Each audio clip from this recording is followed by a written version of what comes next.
sites too. But of course, with me being on the ground at St. Matthews, Maryland, that's my main point of perspective. But at St. Matthews, Maryland, we really like to view our work as more than just meeting the basic needs. So of course we give out food and clothing and lunch every day and groceries and get people out of the cold, and that's also important. But we really like to frame our work in such a way that it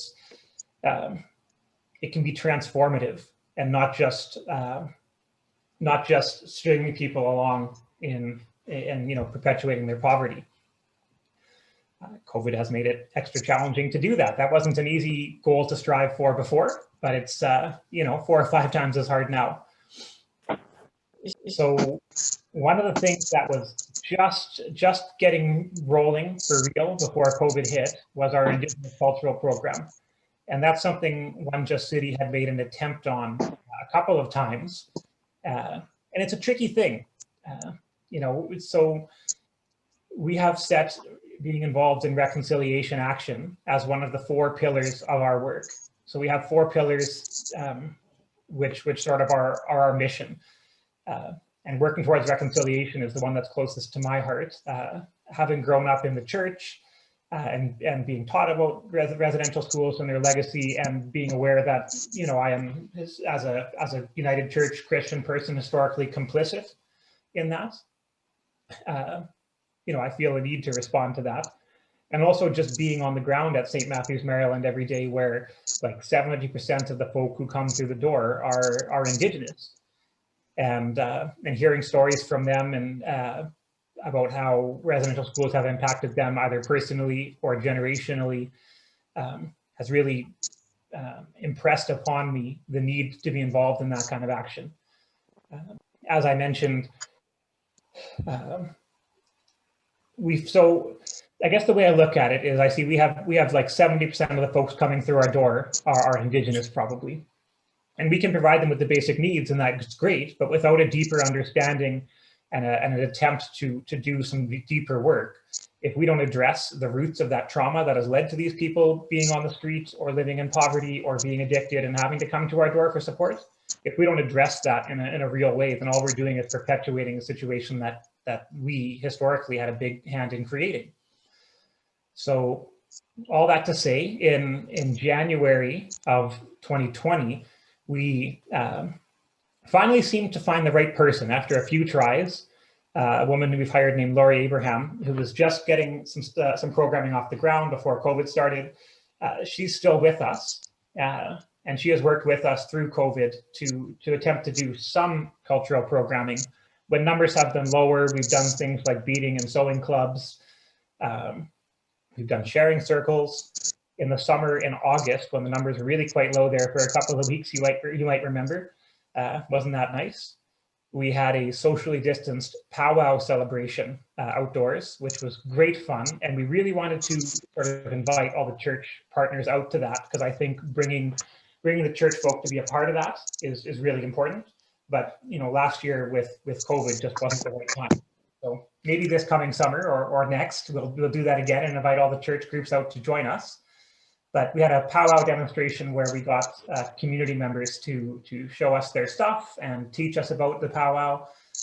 There are a number of people right in our community who use our services, who have powwow regalia tucked away, and it's been a part of their life. And so they were able to show us that. We had like 12 dancers. And there's also Indigenous people from our community who, for a variety of reasons, have never had a chance to be connected to that. And so that's sort of a big deal for them too, to be able to sit and experience that for the first time. And the other thing we've been doing around Indigenous cultural programming that's COVID safe, so to speak, is we've been having outdoor warming fires 2 days a week with Indigenous cultural teachings around them. We have not done that the past 2 weeks because we didn't think anyone would want to stand around and listen to teachings in -30. But we're hopefully starting again tomorrow. We're going to give it a shot anyways. We even went out and bought a propane heater so we can set it up next to the fire, so we'll be extra toasty, hopefully. But the reason I talk about this Indigenous cultural programming is because, like I say, it's something that's grown as a part of our work over the past year since I spoke with you last, and you've probably heard bits and pieces about it. And coming out of COVID, it's something that we want to see grow even more.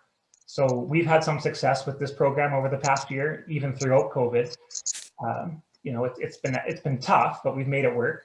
And with sort of the end of COVID in sight, hopefully, we're dreaming about replicating this success at our 2 other sites. So this is going to become even a bigger part of One Just City.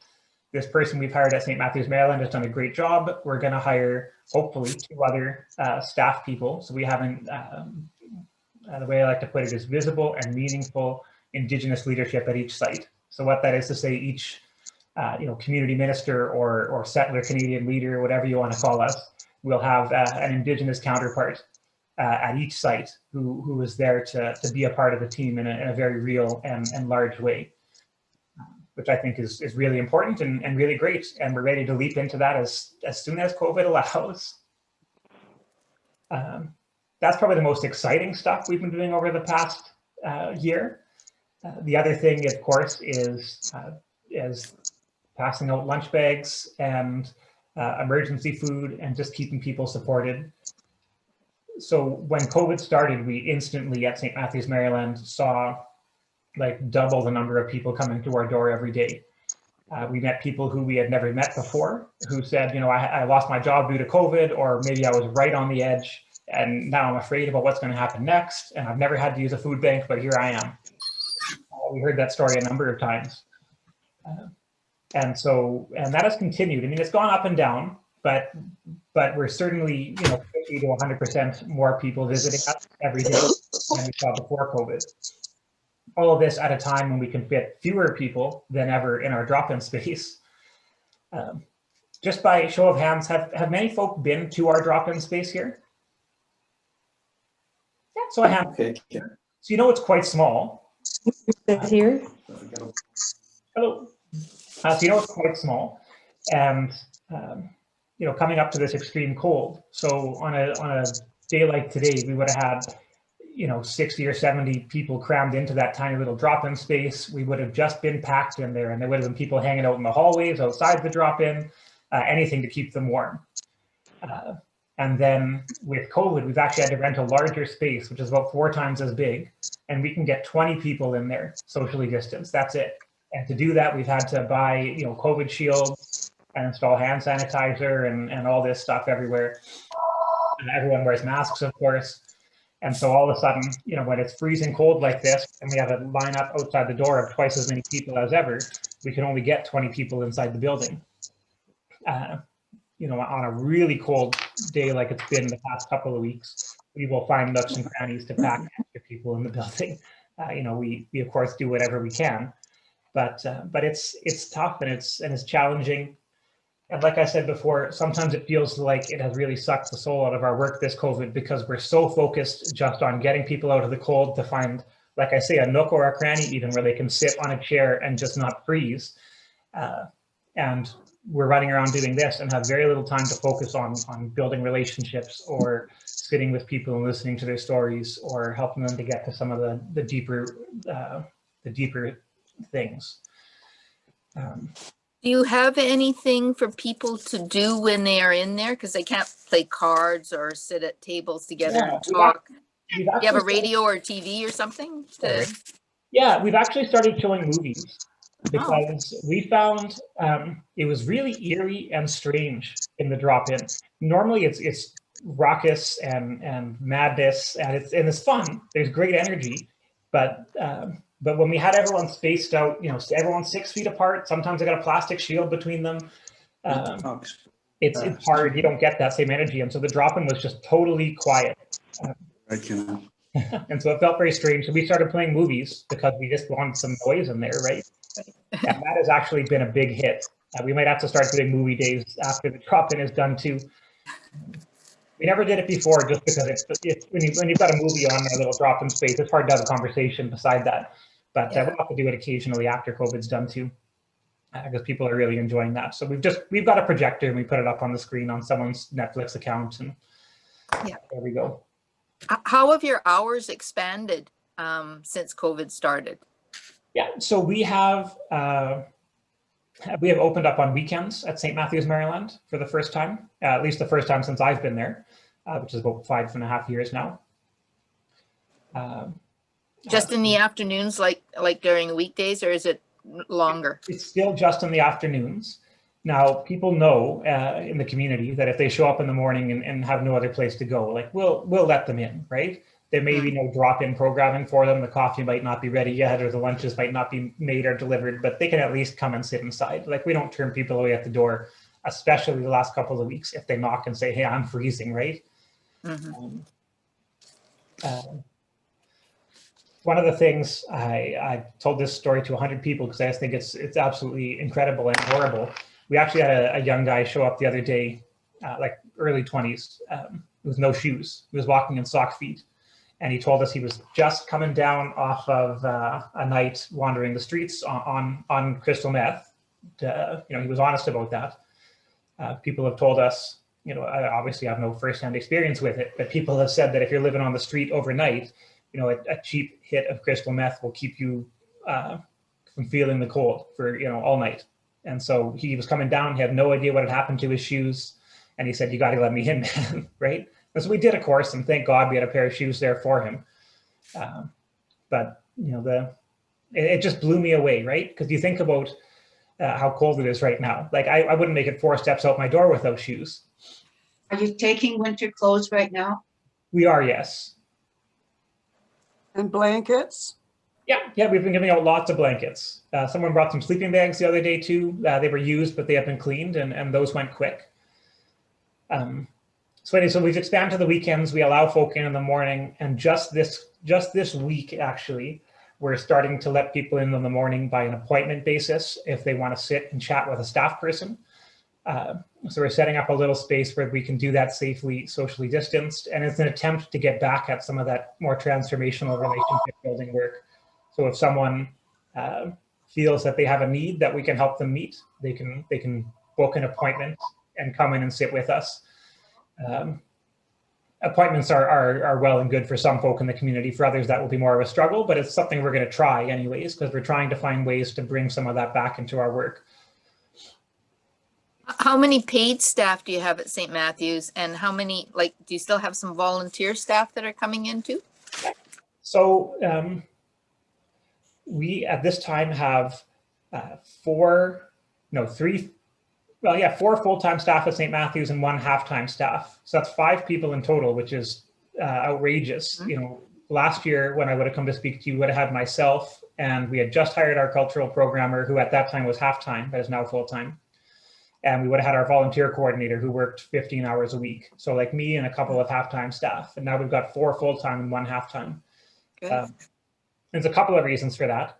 One is that, a lot of our volunteer base is in those high-risk categories for COVID, and it's just not safe for them to volunteer. And so some have stepped away because, for their own safety, which I totally understand. And others, we've actually, there's a lot of people who are really still game and would love to be there, but we've kind of encouraged to find other ways to support us, because I don't need that on my conscience. And so we found extra staff through funding, mostly government funding that's been available during this past year. So I'm grateful for that. And we're now just starting to bring some more volunteers in. It feels like, a lot of us we've learned how to live with COVID, right? It's been almost a year now. I laugh, sort of ironically laugh, I don't know, when I think of last March when we had 0 cases in the city and we were telling all of our volunteers, stay away, stay away. And now, we have 100 a day plus, but now it's been normalized maybe. And so all that to say, we're just starting to bring some volunteers back in, maybe a couple at a time. A couple per day, because we definitely can still use the help.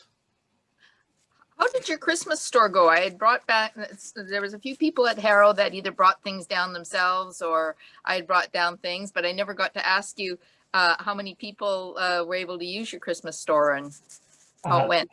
The Christmas store was really quite incredible this year. So if you were listening to our messaging, you will know that one of the changes we made this year was we gave people the option to make a cash donation if they felt that it wasn't good to go out to the store and buy gifts, right? And again, that's something I totally understand. we also didn't want to be encouraging people to go out and doing an extra shopping trip just for our sake, because that didn't seem right. So we encouraged people to donate cash if they felt more comfortable doing that, and then we arranged with a local store to ship a bunch of toys to us right from their supplier, so that it was cutting out any of that extra shopping, right? Putting no one at risk. And we had huge support from that. And so we received a lot of gifts in kind. And we don't keep a stock exactly, because Christmas store week is such a whirlwind. There's no time for that.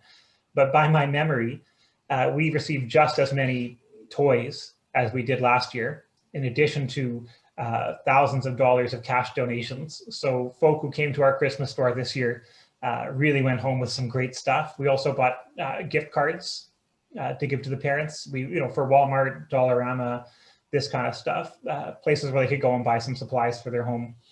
Do you remember about how many families were able to eat? Yeah, and so we saw 74 families, and we squeezed a few extra in there off the book, and about 300 kids that total. So that's about average for us. So yeah, people went home with some really good stuff this year. It was a good Christmas. The store had to look different, of course. Again, like I say, it just had to be the basics this year. Normally at Christmas store time, we have a big party, we have music, we have snacks, we bring a Santa Claus in and do family Christmas photos. It's a party, right? And so you come and you enjoy that, and then you get your gifts and you go home, and we've got them all nicely wrapped for you. This year, we had a rule: only one person per family actually comes inside the building at a time. Of course, there was no party or no kids sitting on Santa's knee. You sort of came in and got your gifts, and then we sent you home with wrapping paper to wrap them at home. So we still had staff wearing Santa hats, and we played music, and we dressed it up as much as we could. And at the end of the day, these kids all still woke up with gifts on Christmas morning, which is, so main mission accomplished. But I'm certainly hoping we can bring back some of that, some of the fun next year. We're all hoping for that, of course. But all that to say, Christmas store, big success. One thing I've been impressed with this year, I'm always impressed and amazed and completely grateful for the support we received from the partner churches and from other folk who aren't connected to the partner churches. But the support has been just incredible this past year. People really clearly, you have an understanding of the increased need right now and are responding. I think in the early days of COVID, a lot of us in this shared little field were concerned what was going to happen. Are donations going to drop off because people are losing their jobs and anxious, or what? But no, people have really provided us with the consistent support we need to continue caring for people during this time. One Just City just runs the one homeless shelter out of Augustine for overnight sleeping in that. But would you tell us what are their kind of standards for allowing people in, and how are they different from some of the other homeless shelters that are run in the city? Absolutely. So our overnight shelter out of Augustine United Church, called Just a Warm Sleep, is the only zero barrier shelter in the entire city. And so what that means is you are allowed in pretty well no matter what. You can come in with your pet, and we do have people who bring dogs. You can bring your shopping cart in, which is full of all of your worldly possessions. You can sleep on a mat next to your partner if you have a partner. You can come in if you are drunk or high or have been using, as long as you don't use on site. Really, the only barrier to folks is if they end up getting violent inside, they have to leave. But other than that, and we don't see that often at all. But other than that, people are allowed in no matter what. And that's something that's special and unique to us, mainly because of our size. So, if you go to a solo mission, there's much stricter rules about who can come in and what shape you have to be in and what you can bring in with you. And they've got 500 beds in there or whatever. So they can't make those allowances. They just can't. But we sleep 30 people a night, which means we can make those allowances because because of the smaller numbers. The other advantage of having those smaller numbers is, again, goes back to the relationship building piece. We have 2 housing support workers who work at Just a Warm Sleep every night. Well, one of them is there every night, who can get to know these people and help them to find permanent housing, so that hopefully they won't have to use Just a Warm Sleep this time next year, if we're lucky. Is Bear Clan still doing security for you there, or No, not? Bear Clan's not. I'm not sure that I don't think Bear Clan ever was. Oh, okay. It's a different security company that has Bear in its name. It's not Bear Clan, but it's an indigenous owned and operated security company. Bear Paw Security. Oh, okay. And do all the other homeless shelters have security personnel too? Because that always seems to be something that people say, is that they don't like taking the risk because they fear that they could get attacked or things could get stolen or things like that. So I was wondering if all the others had security or not. You know what? I actually can't answer that question, Ray. I mean, I can certainly echo what you've said. We hear it from people all the time that they maybe don't want to go to Siloam or Salvation Army because they have a sense that it's dangerous. Mm-hmm. But I've never asked anyone if they have security guards there or not, and I'm not sure. I'll have to ask around. It's a bit of an expense, but it would make people feel more secure in the place, I would think. And so we've again built relationship with this security company, and the security guards that we hire from them, they receive extra training through One Just City on nonviolent crisis intervention and dealing with people with mental health concerns, and that's training that we pay for. So it's sort of a partnership with the security company. They send us sort of their best, if you want to put it that way, and we provide them with extra training. And so they don't have to be just a scary looking guy or girl standing by the door making sure no one gets violent. Like, they actually get to almost be like a staff in the site and provide some real support and be a friend to people and a support. So one of the other complaints that some people said is that some of the shelters have lice or bed bugs, or that the shelter is really dirty. But have you ever had anybody complain about the one at Augustine like that? Or not complaints that I've heard. Unfortunately, things like lice and bed bugs and cockroaches are just a reality in this line of work, and we see them all the time in our drop-in. Not all the time, but we see them in our drop-in in St. Matthews, Maryland as well. A lot of the folk we work with are at higher risk, of course, for contracting these things.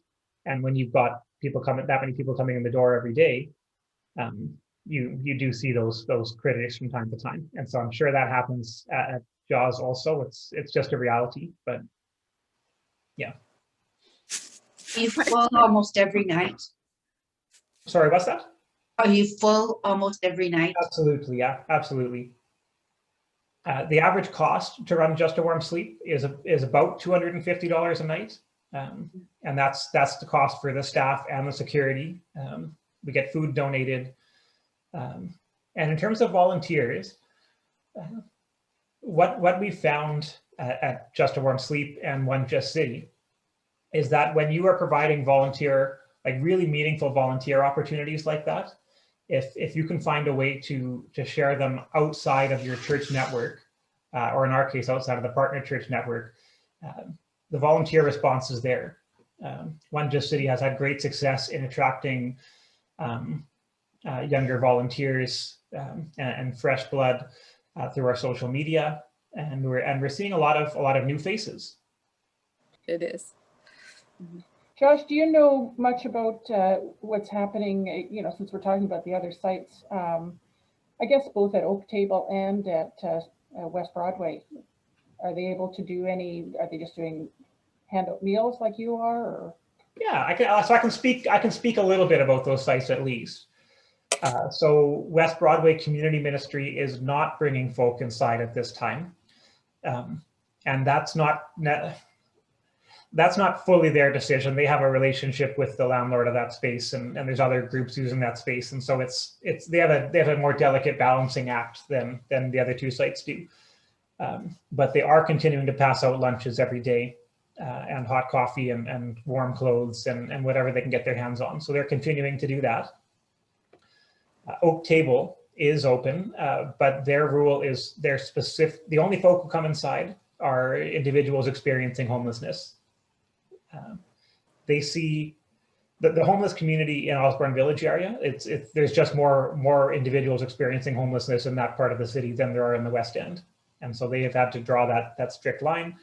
But it's like a triage, right? And you hate to do it, but it's just a reality right now. So that's who comes in at Oak Table, and so they can still come in and get a warm meal inside there.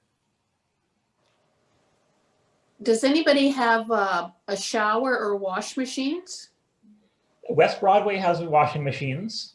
And you know what, now that you ask, Susan, I'm not sure if folk are allowed to use that right now or not, or how they might be working that.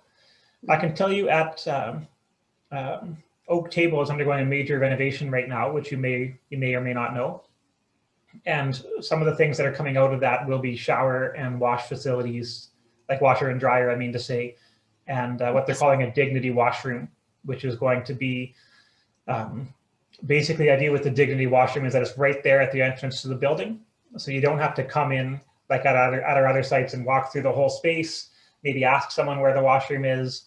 It's just right there. You can come in, do your business, quietly and with dignity, and take off, right? You don't have to make a whole production of going to the washroom. So like at St. Matthew's, Maryland, for instance, if you got to use the washroom, you got to come knock on the door, and then someone's got to tell you where it is. You got to go downstairs and around to the back of the building. Like it maybe seems like a small thing, but I got to think if you don't have anywhere else to use the washroom, it would be awfully nice just to be able to go in and just do your thing and then take off, right? I don't have to ask anyone permission to use the washroom at my house. So Eating food. I know in the summertime you seem to have, at least once or twice a week you had pizza deliveries and different things. Are they still being able to give food? Absolutely. So the people involved in facilitating that have sworn us to absolute secrecy on their identity. Some good Christian values in play, perhaps. Not letting one hand know what the other is doing or whatever, but they have continued to provide lunches. So at St. Matthew's, Maryland, we actually get them 4 days a week. Now we get pizza twice a week, and we get a different hot meal, which is always different, twice a week. And the other sites are still getting pizza. I'm not sure about the other meals, but the individuals who are coordinating this for us recently passed $500,000 worth of restaurant food donations. So absolutely incredible. Great.